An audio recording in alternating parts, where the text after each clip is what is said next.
Hallo, willkommen beim 1000 Becker Report. Heute mit dem Thema: Fällt das Gold-Silber-Ratio, steigt Silber- und Goldaktien.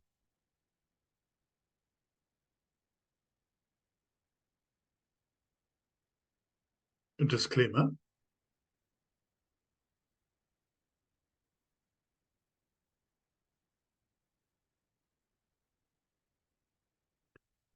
Wir weisen immer wieder darauf hin, dass ein fallendes Gold-Silber-Ratio der beste Indikator für einen Goldaktienbullenmarkt ist. Auch dieser Chartanalyst sieht jetzt wieder eine Trendwende, nachdem Silber sein Tief gefunden hat und wieder stärker zu steigen beginnt. Es gibt zwar immer noch eine geringe Wahrscheinlichkeit, dass Silber nochmal ein letztes Tief bei 20,80 bis 21,50 macht. Das dürfte aber bald entschieden werden und der Anstieg kann beginnen, so oder so. Heute stieg Silber wieder etwas stärker als Gold, so fiel die Gold-Silber-Ratio 1,5% auf 84,40, also gut für Goldaktien, die auch darauf positiv reagierten. Siehe auch das Video einer Silberanalyse mit der Entwicklung des fallenden Gold-Silber-Ratio in den kommenden 6 Monaten. Ja, also die Gold-Silber-Ratio steht vor dem Fall. Das hat in der Vergangenheit immer Gold- und Silberaktien-Rallyes bedeutet, weil eben Silber schneller steigt als Gold. Und das bedeutet, dass die Silberanteile in den Goldunternehmen mit einmal, die vielleicht vorher gar nicht bewertet waren, bewertet werden, schneller bewertet werden. Und das führt sozusagen zu dieser Golderuption. Und diese Anstiege reißt im Grunde genommen den gesamten Edelmetall Aktienmarkt mit hoch. So war es jedenfalls in der Vergangenheit und so dürfte es von diesen extremen Tiefen, wo wir uns jetzt bei Gold- und Silberaktien befinden, auch dieses Mal sein. Ja, hier nochmal ein angehender Silberproduzent aus Kalifornien, wo ich in der Vergangenheit auch schon mal berichtet hat. Der fällt halt auf durch seine extrem hohe Anzahl an Silberunzen und auch in dem Zusammenhang, dass es in den USA liegt und eine Produktion von 5 Millionen Unzen Silber pro Jahr anvisiert ist. Also insgesamt haben die 166 Millionen Unzen. Einmal, wie gesagt, in Waterloo und Langtree. Ja, das ist eben, wie gesagt, in Kalifornien und eben auch in Arizona. Hier sehen Sie das mal an der Grenze sozusagen hier. Ja, das ist natürlich auch Risiko. Kalifornien generell mit ihren ganzen Umweltauflagen etc., solche Sachen. Das muss man natürlich wissen, aber generell ist, denke ich mal, ein interessantes Unternehmen, dass Sie sehen, wie enorm es, sage ich mal, von der Corona-Krise aus gestiegen ist. Im Grunde fast von 5 Cent auf 1,20 Dollar, was ich sehe, so verzwanzigfacht, hat jetzt fast alle Gewinne wieder abgegeben, sollte mittlerweile den Boden erreicht haben und ist sicherlich ein interessantes Unternehmen, das man sich ansehen sollte und das sicherlich gut performen sollte, wenn es dann tatsächlich zu einer Silberrallye in den nächsten Monaten dann kommt. Wie immer ist es natürlich keine Kaufempfehlung, aber dennoch sicherlich ein interessantes Unternehmen, das man sich mal ansehen sollte. Ja, hier nochmal generell, Gold steigt analog der 1970er Jahre von 2000 Dollar auf 8500 Dollar. Uns ist halt aufgefallen, dass diese Charts mit den 1970er Jahren relativ ähnlich sind. Damit meinen wir hier zum Beispiel diesen Höcker von 2011 und auch jetzt, wo es wieder Gold ungefähr 2000 ist, genauso war es eigentlich hier. Es ist nur damals auf 200 gelaufen, hat 100 Dollar korrigiert. Damals hier waren es 2016 1000 Dollar und hat sich dann auch damals rangearbeitet und an 200 Dollar. Dann gab es nochmal einen finalen Abverkauf. Viele Leute haben dann wahrscheinlich relativ verärgert diesen Markt verlassen, aber das führte eigentlich nur dazu, dass die meisten dann damit rausgeschmissen wurden, um dann eben nicht bei diesem Mega-Anstieg von Gold von 200 Dollar auf 850 Dollar im Jahr 1979 mit bei zu sein. Das wiederum führte damals zu der größten Goldaktienrallye aller Zeiten. Hier sehen Sie einige Beispiele von 5 Cent auf 20 Dollar, 10 Cent, 36 Dollar. Also Goldaktie stieg hier um das 360-fache. Das heißt, auf 1000 Dollar wurden 360.000 Dollar. Da wollte man natürlich so wenig wie möglich Investoren bei haben. Meines Erachtens ist die Situation identisch mit heute. Man möchte hier auch keine sage ich mal, Investoren dabei haben. Deswegen einfach diese Zermürbungstakten, dieses Drücken, dass die Leute einfach nicht an diesen Markt glauben. Wie gesagt, für uns hier im 1000-Bäcker-Report gilt das nicht. Das heißt, hier durchhalten aus meiner Sicht um jeden Preis, weil wir haben hier es mit Gold- und Silberaktien auf dem tiefsten Niveau aller Zeiten zu probieren. Und wir haben einfach aufgrund der geduckten Geldmengen etc. ist im Grunde genommen eigentlich dasselbe wie 1980, im Grunde genommen eigentlich doppelt oder dreimal so stark müssen wir es erwarten. Wir glauben allerdings nicht, dass es jetzt hier im Eindruckzug auf 8.500, 16.000 steigt. Kann passieren, wissen wir nicht. Vielleicht können sie es nicht stoppen. Es läuft einfach hoch. Alles ist möglich. Aber ich nehme doch an, dass sie, sage ich mal, die ganz großen Spannungen rausnehmen, die am Markt herrschen. Das ist eben diese Silberknappheit, dass man eben jetzt zulässt, Silber Richtung $50 zu steigen, Gold auch bei 2.300, 2.400 und dann vielleicht eine längere Zeit die Hände noch mal mit aller Gewalt drauf liegt. Das kann kaum beantwortet werden, aber so mag gedacht werden in oberen Etagen und auch eben diese Anpassung führt in jedem Fall zu einer enormen Gold- und Silberaktienrallye, die möglicherweise diesen Verhältnissen damals durchaus ähneln könnte, obwohl Gold nicht so besonders hoch steigt und Silber hochsteigt. Das liegt eben nicht daran, weil diese Goldaktien im Gold, und das gab es eben damals nicht durch Derivate und andere Eingriffe, exorbitant gedrückt worden sind. Und das macht aus meiner Sicht eben Gold- und Silberaktien zum aktuellen Zeitpunkt so äußerst interessant. Ja, also was liegt vor uns? Wir glauben ein moderater Anstieg von Gold und Silber, also das heißt Gold 2.400, Silber Richtung 50, entlang eben der Saisonality von Silber. Silber hat jetzt, ist im Juni ist immer am tiefsten überhaupt. Danach geht es in der Tendenz bis Jahresende aufwärts mit Schwankungen und im ersten Quartal geht es auch nochmal mit Silber aufwärts. So lange könnte der Silbereinstieg dauern, der vielleicht auf $42 am Ende führt und eben zu steigenden Gold- und Silberaktiennotierungen. Diese extreme Unterbewertung wird abgebaut. Und weil diese Aktien halb tot sind, kaum bewertet sind, gibt es halt in der Frühphase einen Bewertungsaufschlag, den es im späteren Zeitpunkt nicht mehr gibt. Die sind quasi total am Boden, kosten wenige Cents, werden quasi zum Leben erweckt, springen überproportional auf $1 oder mehr.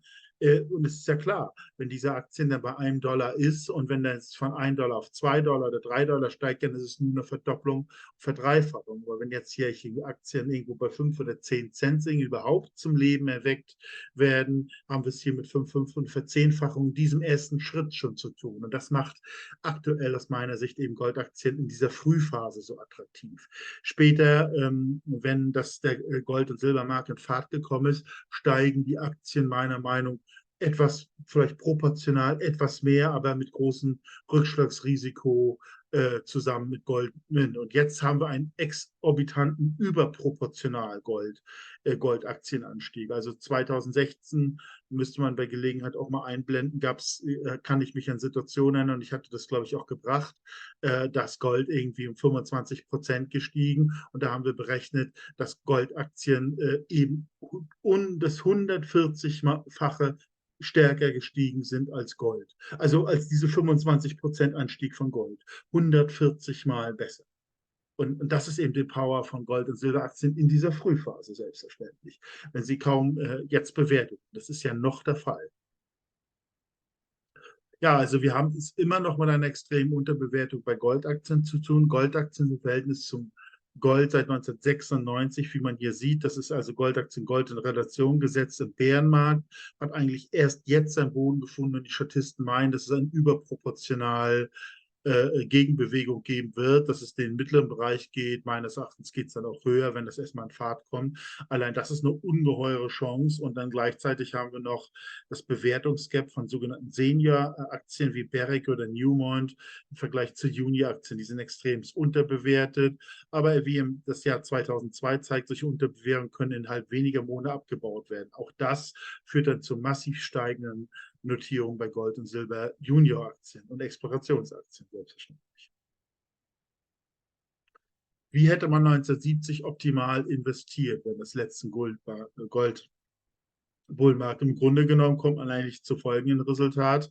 Das ist wie gesagt nur die Beobachtung aus der Vergangenheit. Man hätte im Grunde genommen Pennygold-Aktien kaufen müssen, immer nachkaufen müssen, Rückgänge aussetzen müssen, bis eben dieser Primärboom begann sozusagen sich aufzubauen und der eben im Jahr 1979 mit der Vervierfachung des Goldpreises, wie ich das ja am Anfang gesagt habe, von $200 auf $850 geendet hat.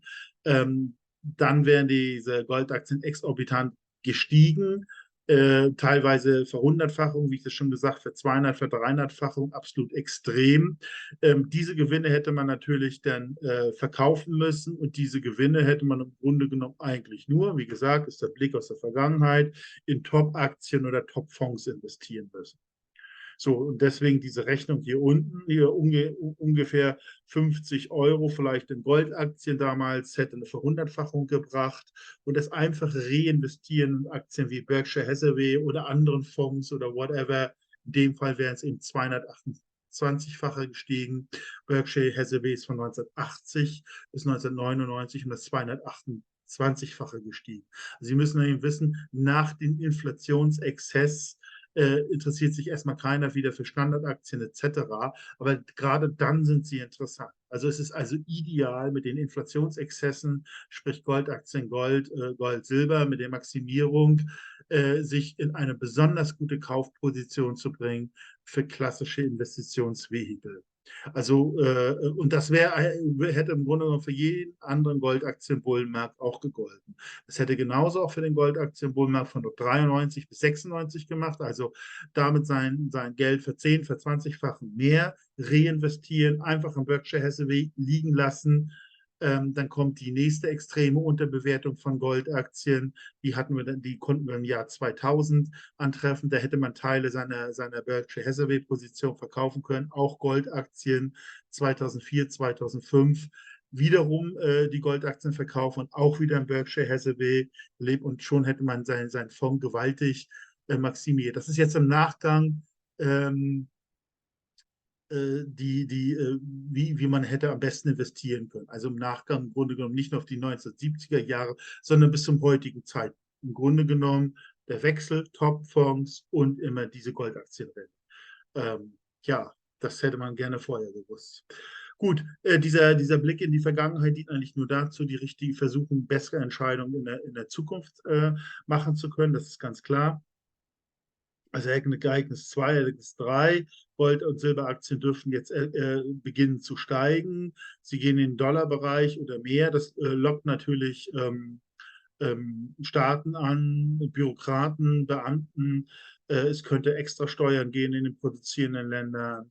Verstaatlichung etc., das bedroht dann alles. Augenblicklich freuen sie sich nur über zunehmende Investitionen, Steuereinnahmen, Arbeitsplätze. Also sozusagen, man betrachtet eben noch die Unternehmen, sage ich mal, als Milchkühe, bis man vielleicht dazu übergehen, sie als Beefkühe zu betrachten. Aber das ist nicht nur in diesen Ländern, das ist der Gang der Welt, der Gang der Dinge. Die Staaten sind pleite, sie werden rabiat um sich steigen, das Bankensystem kann die Massen nicht mehr zufrieden halten, es wird gerade noch so offen gehalten. Und auch das gilt natürlich für das heimische Bankensystem. Auch da sind große Uneinigkeiten. Die einzigste Ausweg ist in dieser Sache, man muss seine eigene Bank sein, sozusagen. Da gibt es überhaupt gar keinen Weg dann vorbei. Und ein Indikator kann dafür sein, wenn die Goldaktien, wenn es soweit ist, wenn die Goldaktien, sag ich mal, jeder über Goldaktien spricht und jeder haben will, dann wird es möglicherweise gefährlicher. Ja, Fazit. Wir müssen im Grunde genommen die Multiplikation der Gewinne aus den Ereignissen vornehmen. Das heißt, es ist immer so, wir haben immer sehr große Verzerrungen in der Welt. Das ist in erster Linie Staatsschuldenkrise, extreme Verschuldung und so weiter. Das heißt, die Kaufkraft der Währung, der Renten, der Häuser, der Immobilien, der Aktien, alles wird sehr wahrscheinlich gegenüber Gold implodieren. Also macht es eben Sinn, in diesem Zusammenhang so viel Gold wie möglich zu haben, weil nur da kann man die Kaufkraft halten und sogar steigern. Das heißt, wie steigert man den Besitz an Gold, indem man eben, wie ich das erklärt habe, in Gold- und Silberaktien machen, die eben teilweise 50, 100 Mal und mehr besser steigen als Gold selbst. Also dann davon können wir dann zum einen leben und zum anderen eben noch mehr Gold und Silber kaufen, die dann irgendwann ihre Maximalwerte erreicht. Das ist damit gemeint, es wird ja geschätzt, Gold steigt auf einen Maximalwert von 8.000 $, Silber 300 $. Das ist mit diesem Faktor 4 gemeint, also 25 Verfachung vielleicht eine Goldaktie, Vervierfachung mit den Maximalwerten von Gold und Silber. Und ab irgendeinem Punkt, das ist klar, die Maximalwerte bleiben nicht lang, muss reinvestiert werden. Und die Vergangenheit zeigt, dass dann klassische Investitionen, traditionelle Investition wieder Sinn macht. Ne? Also irgendwie, sofern vorhanden, Top-Aktien, Top-Aktienfonds, einkommenproduzierende Firmen, einkommenproduzierende Mieteinheiten, whatever. Und jedenfalls kommt man dann auch, sage ich mal, auf die Hochrechnung, jede 200 Euro, die man jetzt in Goldaktien etc. investiert, kann bei Berücksichtigung dieser verschiedenen Ereignisse langfristig 1 Million Kaufkraft bringen. Ja, 1000-Becker-Report. Wir versuchen diese Aktien zu identifizieren, nach Risiko zu sortieren, Potenzialfaktor zu errechnen. Mehr Informationen dazu finden Sie im YouTube-Anhang. Ja, Einlagen von Gold und Silber bei der Einkaufsgemeinschaft. Das Unternehmen ist zu jeder Zeit an Gold und Silber gekommen. Es gibt auch keine Mindestinvestitionssumme. Eine Überweisung schon ist im Zollfreilager in der Schweiz eingelagert. Genauso leicht ist der Verkauf. Sicherlich ein Unternehmen, das man sich mal angucken sollte. Ja, ganz herzlichen Dank für die Aufmerksamkeit. Würde Sie bitten, meinen Kanal zu abonnieren, wenn Ihnen der Inhalt soweit gefallen hat. Mir vielleicht auch ein Like geben, das würde den YouTube-Algorithmus auf die Sprünge helfen. Vielen Dank für die Aufmerksamkeit und bis zum nächsten Mal.